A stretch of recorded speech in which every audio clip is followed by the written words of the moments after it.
Здравствуйте, смотрите в сегодняшнем выпуске. Президент Туркменистана провел совещание по вопросам развития АПК. В Ашхабаде состоится концерт ко Дню Победы. Банк Сенагат внедрил онлайн-услугу пожертвований на благотворительность и другие новости. Президент Туркменистана Сердар Бердымухамедов провел рабочее совещание по вопросам развития агропромышленного комплекса. В нем приняли участие вице-премьер Атахалыев, курирующий АПК, и Хакимов Вилаятов. Заслушав отчеты, глава государства отметил важность выполнения сезонных сельхозкомпаний в агротехнические сроки. Глава Туркменистана также поручил провести профилактические мероприятия, связанные с возможностью возгораний в связи с потеплением, и дал соответствующие указания ответственным лицам.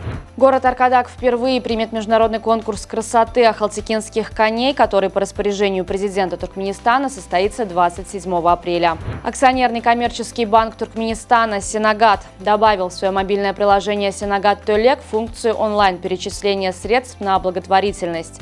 Благодаря обновленному функционалу граждане Туркменистана теперь могут использовать обычные банковские карты для пожертвований в благотворительный фонд по оказанию помощи нуждающимся в опеке детям имени Гурбангулы Бердымухамедова. Музыкальный проект «Шедевры классики» приглашает ашхабадцев и гостей столицы на концерт, посвященный Дню Победы в Великой Отечественной войне. Концерт состоится 9 мая в киноконцертном центре «Туркменистан» в 19:00.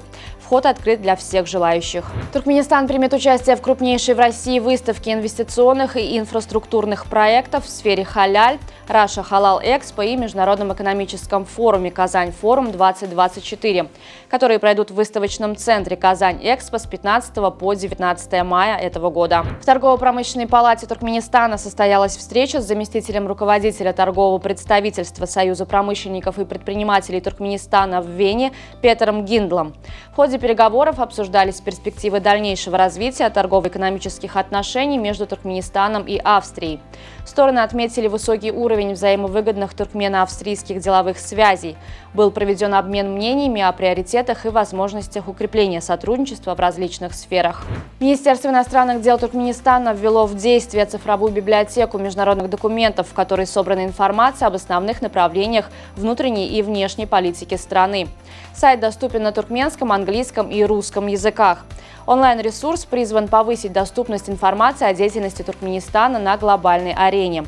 Виртуальная библиотека содержит обширные сведения о нейтральном статусе Туркменистана, его участии в многосторонних форматах сотрудничества, инициативах в области мира и безопасности.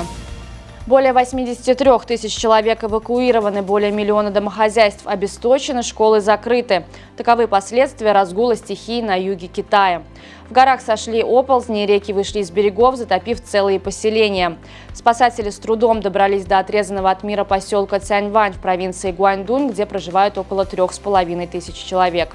Немецкий центр авиации и космонавтики в Кёльне ищет добровольцев, готовых пролежать в постели 2 месяца в рамках нового научного исследования.